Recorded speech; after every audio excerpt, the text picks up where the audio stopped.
नमस्कार मित्रांनो, शुभविवाह मालिकेच्या आजच्या भागामध्ये आता नीलांबरी ही पौर्णिमाला म्हणत असते की अजून तुझ्या सासूचा फोन कसा आला नाही. त्याच वेळेला मग रागिनीचा फोन वाजतो. तेव्हा पौर्णिमा म्हणते की आई आला आला, आईंचा फोन आला. त्यावेळेला मग पौर्णिमाला म्हणते की अगं घे घे पटकन घे फोन, बघ त्या काय बोलतायत, आनंदाची बातमी देत आहेत का ते बघ. असं म्हणून त्या दोघीही एक्साईट झालेल्या असतात. पौर्णिमा म्हणते की हो आई थांब. नीलांबरी म्हणते की अगं तो फोन आहे ना, तो आधी स्पीकरला टाक बघू, मग ऐकायचं आहे मला ही ती आनंदाची बातमी. असं म्हणून आता पौर्णिमा म्हणते की हो एक सेकंड थांब मी टाकते. तेव्हा मग ती फोन स्पीकरला टाकते आणि म्हणते की आई बोला पटकन, काय महत्त्वाची बातमी आहे आणि काय आनंदाची बातमी आहे. माझे कान ऐकण्यासाठी अगदी ना आतुर झालेले आहेत. म्हणजे काय झालं आहे, ती भूमी गेली का, तिचं बाळ कसं आहे, ते तडफडतंय, भूमी कशी मेली, तडफडून मेली की शांतपणे मेली. तेव्हा तिला आता पौर्णिमा म्हणत असते की आई बोला ना पटकन. मग आता रागिनी म्हणते की अगं हो जरा गप्प बस, तुझ्या भावनांना जरा आवर घाल. तू म्हणतेस तसं काहीच झालेलं नाही. पौर्णिमा विचारते म्हणजे काय. तेव्हा रागिनी म्हणते की म्हणजे ती भूमी अजून जिवंत आहे आणि तिचं बाळपण सुखरूप या जगात येणार आहे. हे ऐकल्यावर आता नीलांबरी आणि पौर्णिमा दोघांनाही राग येतो. तेव्हा नीलांबरी म्हणत असते की हे कसं शक्य झालं, पण भूमी जिवंत कशी काय राहिली. डॉक्टरांनी तर सांगितलं होतं ना की काय झालं तरी भूमी जगू शकणार नाही, मग काय झालं. तेव्हा नीलांबरी पुढे म्हणते की हे जे काही चाललंय ना ते खरंच खूप विचित्र आहे. तुमचे रागिनीताईंना सगळेच प्लॅन फसत असतात हां. तेव्हा पौर्णिमाला आणि तिच्या आईला ती म्हणते की हो बघा, माझे पहिले प्लॅन जरी फसले असले तरी माझे प्रयत्न मी सोडत नाही. आणि पौर्णिमा एक गोष्ट लक्षात ठेव, आपण आपले प्रयत्न कधी सोडायचेच नसतात आणि म्हणूनच माझा प्लॅन बी मी ॲक्टिवेट करण्याचं ठरवलं. तेव्हा पौर्णिमा म्हणते की काय काय करायचं आहे त्यासाठी. तेव्हा मग तिला आता रागिनी म्हणते की एक काम कर, आता माझा एक माणूस आहे त्याला पैसे द्यायला लागतील आणि या सगळ्यासाठी आता पैशाची गरज आहे. त्यामुळे आता पैसे कुठून मॅनेज करायचे ना तोच प्रश्न आहे. मग आता पौर्णिमा म्हणते की काय करायचं आहे आता. नीलांबरी म्हणते की आता सांग तुझ्या सासूला काय करायचं आहे ते. तेवढ्यातच पौर्णिमाला ती विचारते की तुझ्याकडे पैसे आहेत का, नाहीतर तुझे दागिने तुला विकावे लागतील. हे ऐकल्यावर पौर्णिमा पाहतच राहते. ती म्हणते की काय माझे दागिने. तेव्हा त्यावर नीलांबरी तिला खुणवत असते की नाही अगं काहीच दागिने वगैरे स्वतःचे देऊ नकोस. नंतर मग आता पौर्णिमा म्हणत असते की आई थांब. तेव्हा पौर्णिमा म्हणते की ना मी माझे दागिने वगैरे काही देणार नाही आई, ते माझं धन आहे. तेव्हा मग आता रागिनी म्हणते की ठीक आहे चालेल, तुला जे काही करायचे ते कर, परंतु ह्या प्लॅनसाठी पैसे लागणार आहेत. नीलू आता पौर्णिमाला काहीतरी बोलत असते म्हणून पौर्णिमा फोन हा म्यूटवर टाकते आणि म्हणते की आई अगं काय आहे तुझं. तेव्हा नीलांबरी म्हणते की अगं अजिबात असं काही करू नको, तुझे दागिने वगैरे देऊ नकोस त्या बाईला. तेव्हा मग पौर्णिमा म्हणते की अगं आई तसं काही नाही आहे, आता खरंच पैशांची गरज आहे आणि त्यांच्याकडे नसतील, मग पैसे मला ते द्यायला काहीच हरकत नाही आहे. तसंही अभिजितने माझ्यासाठी खूप दागिने बनवून ठेवलेत, माझ्याकडे त्यातला एखादा दागिना दिला तर काहीच प्रॉब्लेम नाही. त्यावेळेला मग इथे रागिनी म्हणत असते की झालं, हिने फोन म्यूटवर टाकलाय वाटतं, आपल्या आईशी सल्लामसलत करत असेल, आई सांगत असेल हिला आणि ही ऐकत असेल, ते चालू असेल हिचं, काय ही काही सुधारणार नाही. असं म्हणून आता रागिनी म्हणत असते की पौर्णिमा, ए पौर्णिमा आहेस ना लाईनवर. तेव्हा मग पौर्णिमा म्हणत असते की हो आई मी आहे लाईनवर आणि तुम्ही म्हणताय ते ठीक आहे, मी पैसे द्यायला तयार आहे, म्हणजे दागिना द्यायला तयार आहे, सांगा कुठे देऊ दागिना तुम्हाला. तेव्हा रागिनी म्हणते की ए बाई अगं दागिना वगैरे मला काहीच देण्याची गरज नाही आहे, मला तू दागिने वगैरे काहीच देऊ नकोस, फक्त पैसे आहेत ते पैसे कुठे द्यायचे मी तुला सांगेन, मी तुला पत्ता पाठवेन, तुम्ही दोघीजणी या आणि तिथे त्या माणसाला येऊन पैसे द्या. त्या माणसाला एकदा की पैसे दिले की आपलं काम झालंच म्हणून समज. म्हणून आता या सगळ्या बाबतीत काहीच हायगय नाही पाहिजे, हा प्लॅन क्लिअर आहे ठीक आहे क्लिअर, असं ती तिला विचारते. त्यावेळेला मग पुन्नू म्हणते की हो चालेल आई हा प्लॅन क्लिअर आहे. असं म्हणून आता त्या दोघीजणही तयार झालेल्या असतात. पौर्णिमाही एक दागिना विकायला तयार झालेली असते. नंतर मग आता भूमी ही शुद्धीवर येत असते आणि म्हणते की डॉक्टर सगळं ठीक तर आहे ना, माझं बाळ कसं आहे असं ती विचारत असते. त्यावेळेला मग डॉक्टर म्हणतात की भूमी काळजी करू नकोस, सगळं व्यवस्थित आहे, तूही आता शुद्धीवर येतेस हळूहळू, तुझीही तब्येत स्टेबल आहे, शिवाय बाळही सुखरूप आहे, त्याच्यामुळे अजिबात काळजी करू नकोस, तुला फक्त बाळाच्या स्वागतासाठी तयार राहायचं आहे आणि तुझं मन आता खंबीर कर, असं ती तिला सांगते. तर त्यानंतर डॉक्टर म्हणते की खरंच सिस्टर, भूमी खूप धीराची आहे नाही आणि खूप गुणी मुलगी आहे. इतर कुठली बाई असती तर तिने नुसता आरडाओरडा केला असता, परंतु बिचारी सगळ्या वेदना अगदी गप्पपणे सहन करते, खरंच खूप गुणी आहे ही, असं म्हणून डॉक्टर देखील भूमीचं कौतुक करत असते. आणि भूमीच्या डोक्यावरून आता डॉक्टर हात फिरवत असते. त्यानंतर पौर्णिमा आणि नीलू दोघीजणीही त्या ठिकाणी पोचलेले असतात जिथे रागिणीचा माणूस येणार असतो. आता पौर्णिमा म्हणत असते की कुठे रमडला हा माणूस, आईंचा माणूस कधी येणार आहे काय माहिती. त्यावेळेला आता नीलांबरी म्हणते की जरा तू इथे बस, परंतु तिच्या हातामध्ये पिशव्यांचं पाकिट असतं म्हणून नीलू खूप घाबरत असते. नीलू म्हणते की अगं मला तर खूप भीती वाटते, एव्हाना तो माणूस यायला हवा होता ना. असे आपण इथे रात्रीचे अंधाऱ्या ठिकाणी हॉस्पिटलच्या बाहेर उभं आहोत, कोणी चोर दरोडेखोर आला आणि आपल्याला लुटलं तर. आपल्याकडे एकतर भरपूर पैसे पण आहेत, मला खरंच खूप भीती वाटते आहे. जर आपल्याला कोणी चोरी केली तर मला कळत नाही आहे, मला खूप भीती वाटते. तेव्हा पौर्णिमा म्हणते की आई अगं तू जरा गप्प बस जरा थांब, आपण बघूया काय करता येईल ते. त्यावेळेला मग ते दोघंजणही तो माणूस येण्याची वाट बघत असतात. तेवढ्यातच नीलांबरी म्हणते की काय माहिती कोण आहे तो माणूस. तेवढ्यातच एक माणूस समोर येतो, तो स्वतःचं नाव शरद असं सांगत असतो. त्यावेळेला मग आता इथे पौर्णिमा आणि नीलांबरी उभी असताना शरद तिकडे येतो आणि म्हणतो की तुम्ही कोण, पौर्णिमा कोण आहे. त्यावेळेला ती म्हणते की हो मी आहे पौर्णिमा, बोला. तेव्हा शरद म्हणतो की तुम्ही पैसे आणलेले आहेत का, पैसे आणले तर द्या माझ्याकडे. तेव्हा नीलांबरी ही पौर्णिमा पैसे देत असते तेव्हा तिला थांबवत म्हणते की एक मिनिट थांब, अगं हा व्यक्ती कोण आहे याची उलट तपासणी करून घ्यायला नको का, जरा थांब. त्यावेळेला मग आता ती विचारते की तुमच्याकडे पुरावा काय आहे की तुम्ही सांगितलेला तोच माणूस आहे. त्यावेळेला मग तो म्हणतो की एक मिनिट थांबा, कसं आहे ना, तुम्हाला पुरावा मी दाखवतोच आता. या सगळ्यात माझं आयुष्य गेलेलं आहे आणि असं म्हणून चला तुम्ही माझ्याबरोबर चला, मी पुरावा दाखवतो. रागिनी मॅडमनीच मला पाठवलेलं आहे, मी आणि माझी बायको. मी हॉस्पिटलमध्ये वॉर्ड बॉय आहे आणि माझी बायको तिकडे नर्स आहे. त्यामुळे या सगळ्या गोष्टी घडत असतात वारंवार, आमच्यासाठी ते काही नवीन नाही आहे. चला मी तुम्हाला दाखवतो. असं म्हणून आता तो शरद नीलांबरी आणि पौर्णिमाला तिकडे घेऊन चाललेला असतो. आणि जात असताना आता नीलांबरी म्हणते की थांब, आपण अगोदर बघूया आणि मग काय ते निर्णय घेऊया. त्याच वेळेला आता नीलांबरी आणि पौर्णिमा दोघीजणीही बघतात आणि आता शरद त्याच्या हातामध्ये एक मुलगी म्हणजे छोटं बाळ घेऊन असतो आणि म्हणतो की हे बघा, हेच आहे ते बाळ आणि हेच आहे तुमचं ते ऐवज, त्यामुळे तुम्ही आता घ्या आणि मला पैसे द्या. असं म्हणून आता शरद हा त्यांच्याकडे दोघींकडेही मागत असतो. तेव्हा पौर्णिमा ही नीलूला ते बाळ घ्यायला सांगते आणि शरदच्या हातावर पैसे टेकवते. तो शरद निघून जातो. नंतर मग आता पौर्णिमा म्हणत असते की आई, म्हणजे हे सगळं कसं यांनी मॅनेज केलं ना काय माहिती. त्याच वेळेला मग आता इथे नीलांबरी म्हणत असते की बघ ना अगं, तुझ्या सासूची कमालच म्हणायला हवी. म्हणजे या सगळ्या गोष्टी, अशी माणसं तुझ्या सासूला कुठून सापडतात ना खरंच कळत नाही.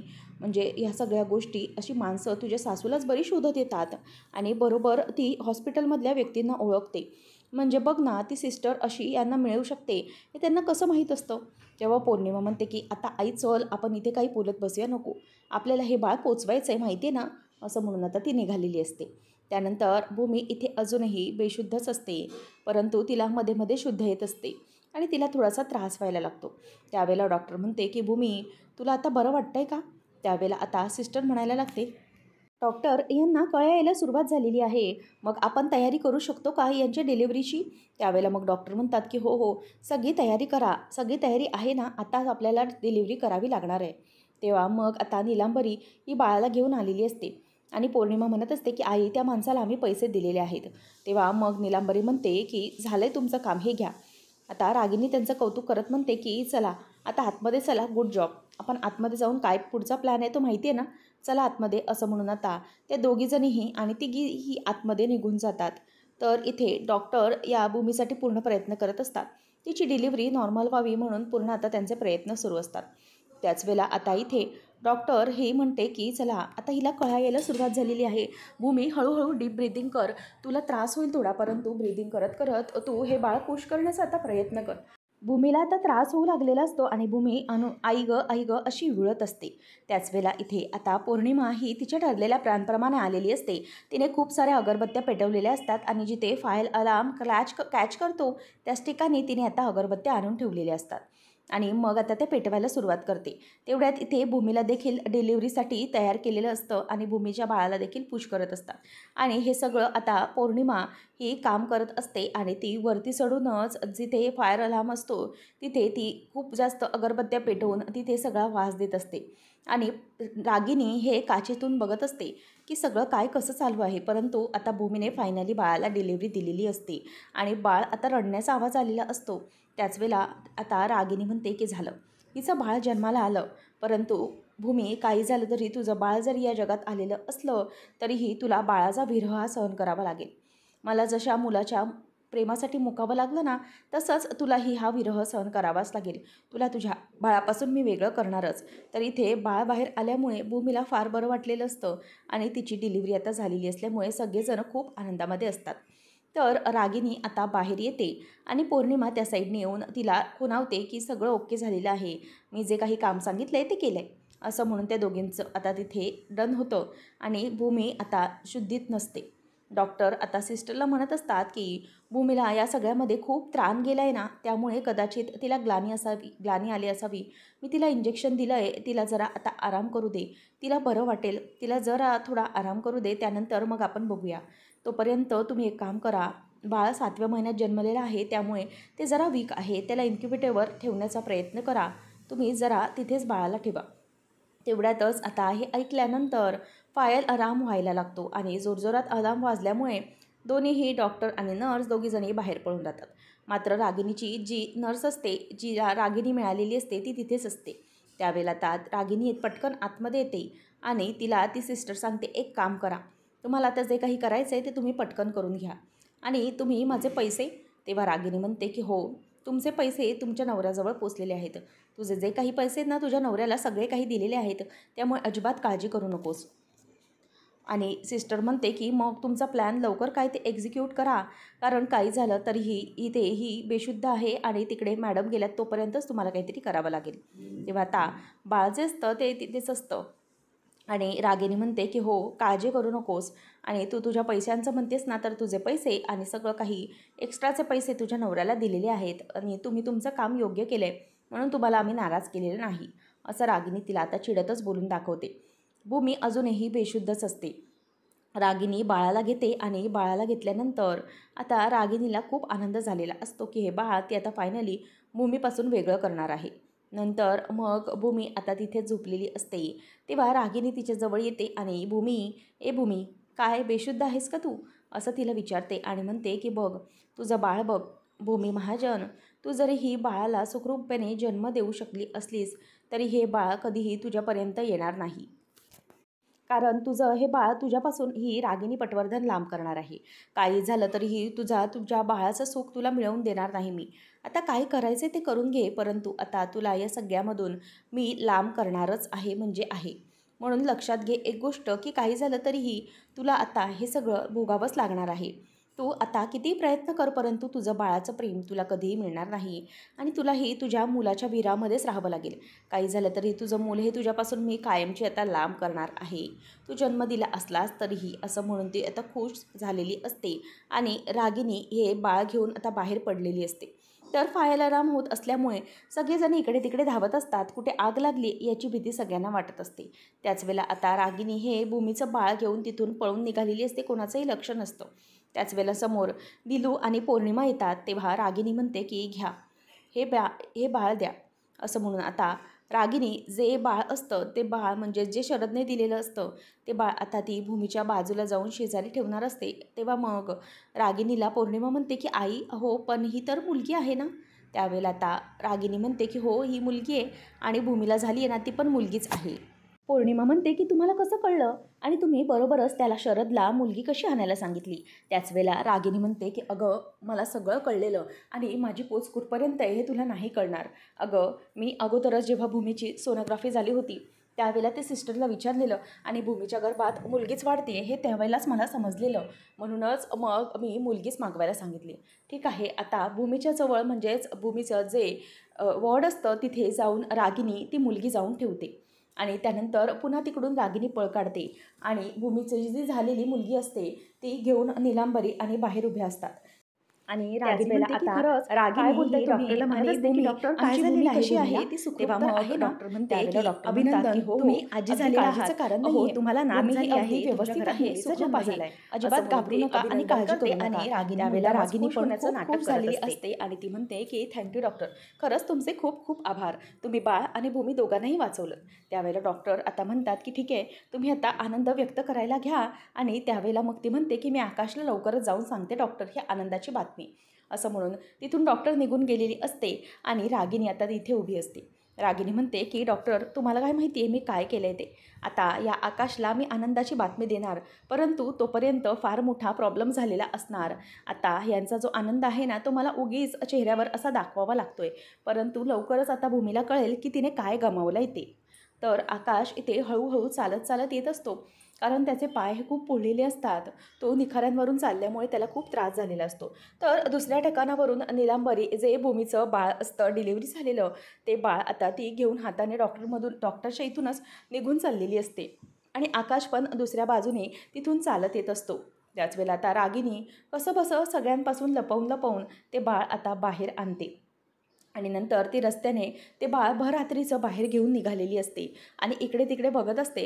रस्त्याने काही माणसं जात असतात, परंतु ते जात असताना आता रागिनीकडे संशयाने बघतात. आणि रागिनी पण त्यावेळेला घाबरते की नेमकं हे सगळं काय आहे. परंतु रागिनी ही तिथले कसलीचीही पर्वा न करता हळूहळू तिकडून चालत असते. आणि ते बाळ आता मध्येच रस्त्यात खूप रडू लागतं. रागिनी म्हणते की अरे ए बाबा, गप्प बस ना, असं म्हणून ती त्याला शांत करत असते.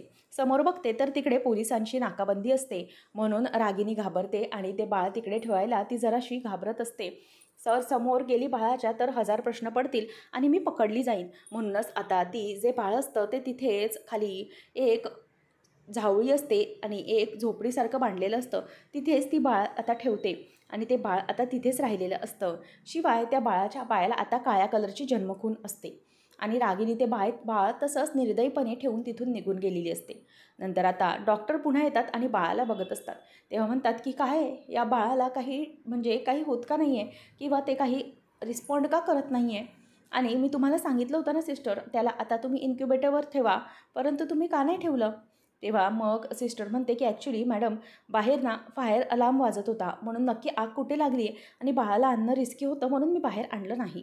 तेव्हा मग डॉक्टर म्हणते की हो, तुमचं अगदी बरोबरच आहे, परंतु जन्माला आलं तेव्हाच बाळ खूप वीक होतं आणि त्याला फिवरही होतं. म्हणून मला असं वाटत आहे की कदाचित बाळाला फिवर वाढला असेल किंवा त्याचं इन्फेक्शन जास्त वाढलं असेल. तेव्हा मग आता इथे लगेच डॉक्टर म्हणते की सिस्टर, क्विक एक काम करा, तुम्ही पटकन ऑक्सिजन पंप घ्या आणि बाळाला अतिरिक्त श्वासाची जास्त गरज आहे. तुम्ही पटापट हे सगळं करायला घ्या, जोपर्यंत इन्फेक्शन पसरत नाही तोपर्यंत. तर आकाश हा तिकडे वॉर्डबॉयला विचारतो की मला सांगा, इकडे हा धूर कसला आणि कुठे आग लागली होती. त्यावेळेला तो वॉर्डबॉय सांगतो की ॲक्च्युली सर, इथे कोणी जर अशा प्रकारे स्मोकिंग वगैरे करत असेल ना, तर पटकन अलार्म कॅच करतो आणि तो सगळा असा अलार्म वाजत राहतो. आणि म्हणूनच आता असं बोलून तो तिथून निघून जातो. आकाश वर बघतो तर ओटीची लाईट ही चालू असते. आकाश म्हणतो की हे काय, अजूनही ऑपरेशन थिएटरची लाईट चालू आहे, म्हणजे अजूनही काही थांबलेलं नाही आहे. आकाशला जरा आता धक्का बसलेला असतो. त्याच वेळेला रागिनी ही तिथून मागून येत असते आणि तिला तिच्या घडलेल्या ॲक्शनमुळे खूपच आनंद झालेला असतो. आणि आता रागिनी म्हणते की आकाश, तुला आता आनंदाची बातमी तर देणार, परंतु तुला त्याचा धक्काही बसणार आहे. त्याच वेळेला आता इथे रागिनी ही चालत चालत येत असते. आकाश म्हणतो की अगं आत्या, काय झालं. तेव्हा मग आत्या सांगते की आकाश, अरे आनंदाची बातमी आहे. तेव्हा आकाश म्हणतो की आत्या काय झालं. तेव्हा रागिनी सांगते की आकाश, अरे अभिनंदन, तू बाबा झालेला आहेस आणि आपल्या भूमीला मुलगी झालेली आहे. हे ऐकल्यावर आता आकाशला खूप आनंद होतो. आकाश म्हणतो की आत्या, अगं हे काय सांगतेस तू, मला तू अगोदर नाही सांगायचंस का, मला फोन करायचा होतास अगं. तेव्हा रागिनी म्हणते की अरे बाळा, जर मी तुला फोन करत असले असते तर मला तुझ्या चेहऱ्यावरचा, माझ्या लेकराच्या चेहऱ्यावरचा हा इतका मोठा भला आनंद पाहता आला असता का. त्यामुळे मग मी तुला फोन न करता डायरेक्टच समोरासमोर तुला हे बातमी सांगण्याचं ठरवलं आणि म्हणूनच आता तुला बघ किती आनंद झाला आहे. असं म्हणून आता रागिनी ही त्याला खुश होत असते. आणि आकाश त्याच वेळेला पटकन आता रागिनीला मिठी मारतो आणि तो खूपच खुश असतो. आता रागिनीचा चेहरा मात्र पडलेला असतो आणि रागिनीने जो काही ॲक्शन प्लॅन केला आहे त्यामुळे ती मनातल्या मनात खूपच खुश असते आणि तिला या सगळ्याचा आनंद झालेला असतो. आणि आकाश मात्र वेगळ्याच आनंदामध्ये असतो. त्याला हे सगळं खूप खरं वाटत असतं. तर आता पुढच्या भागामध्ये आपण पाहणार आहोत की आकाश आलेला असतो आणि मॅडमला विचारतो की डॉक्टर, काय झालं आहे, माझी भूमी तर अगदी सुखरूप आहे ना, आणि बाळ कसं आहे, असं आकाश आता अगदी उत्साहाने विचारत असतो. त्याच वेळेला डॉक्टर ही आकाशला म्हणते की 1 मिनिट मिस्टर आकाश, मी तुम्हाला एक गोष्ट सांगते, ते म्हणजे की भूमी सुखरूप आहे, भूमीला काही झालेलं नाही आहे. भूमीची डिलिव्हरी पण अगदी व्यवस्थित झाली, परंतु आय एम सॉरी मिस्टर आकाश, आम्ही बाळाला वाचवू शकलेलो नाही, बाळ नाही वाचले, असं आता डॉक्टर हे आकाशला सांगतात. हे ऐकल्यावर मात्र इथे आता आकाशला खूप मोठा धक्का बसलेला असतो आणि आकाश हा बघतच राहिलेला असतो. तो म्हणतो की डॉक्टर हे काय बोलताय तुम्ही? परंतु इथे रागिणीला ते पाहून खूप आनंद होतो आणि फायनली रागिणीचं जे स्वप्न असतं ते आता पूर्ण होणार असते. आणि मग मॅडम म्हणत असतात की मिस्टर आकाश आता आपण काहीच करू शकत नाही, तुमचं बाळ नाही वाचू शकलं आहे, आय एम सॉरी, असं आता डॉक्टर ही त्याला सांगते. आणि रागिणी मात्र मनातल्या मनात इथे खूप खुश होते आणि म्हणते की आकाश आता बघ आता तुमच्या दोघांची कशी हालत सुरू होणार आहे ते. तर इथे जिथे रागिणीने ठेवलेलं बाळ म्हणजेच भूमीचं बाळ ठेवलेलं असतं त्या ठिकाणी काही गुंड येतात आणि ते गुंड येऊन आता ते बाळ घेतात. आणि ते बाळ घेतल्यानंतर ते म्हणतात की अरे वा, आपल्या हाती तर ही खूप मोठी लॉटरीच लागलेली आहे आणि जग्यादादाला हे बाळ जाऊन दिलं पाहिजे. तो नक्कीच हे बाळ विकत घेईल आणि हेच त्याचं काम असतं आणि याच्या बदल्यात आपल्याला भरपूर पैसे पण भेटतील, लॉटरी लागली आपली, असं आता ते सगळे गुंड म्हणत असतात. त्याच वेळेला इथे आकाश हा खूपच वाईट अवस्थेत असतो. तो म्हणत असतो की हे सगळं काय चालू आहे परमेश्वर आमच्यासोबत, आणि आता मी काय करू? माझी भूमी शुद्धीवर येईल तेव्हा ती मला विचारेल की आकाश आपलं बाळ कुठे आहे, काय झालं आहे बाळाचं? तर मग मी काय उत्तर देऊ तिला? काय सांगू की आपल्या बाळाचं काय झालं आहे? खरंच मला या सगळ्याचं खूप वाईट वाटतं आहे. भूमी हे सगळं काय करायचं ना, मला खरंच काही कळत नाही आहे, असं म्हणून आता इथे आकाश ही जरा टेन्शनमध्ये आलेला असतो आणि काय करावं काय नाही हे त्याला काहीही सुचत नसतं. नंतर आता इथे आकाश हा त्याचं बाळ गेलं म्हणून खूप दुःखी असतो आणि त्याच वेळेला इथे आता अलक निरंजन म्हणून एक बाबा आलेला असतो आणि जी माणसं त्या बाळाला भूमीच्या बाळाला घेऊन चाललेली असतात त्या बाळाजवळ आता तो बाबा पोचलेला असतो आणि सगळेजण आता आश्चर्याने त्याच्याकडे बघत असतात. आता नेमकं पुढे काय घडणार, म्हणजे आकाश आणि भूमीचं बाळ हे त्यांच्यापर्यंत कसं पोचणार की एखादा चमत्कार घडवून बाळ हे पुन्हा भूमीजवळ येणार, हे पाहणं रंजकतेचं ठरणार आहे. अशाच मालिकांचे अपडेट्स जाणून घेण्यासाठी आजच आपल्या चॅनलला सबस्क्राईब नक्कीच करा.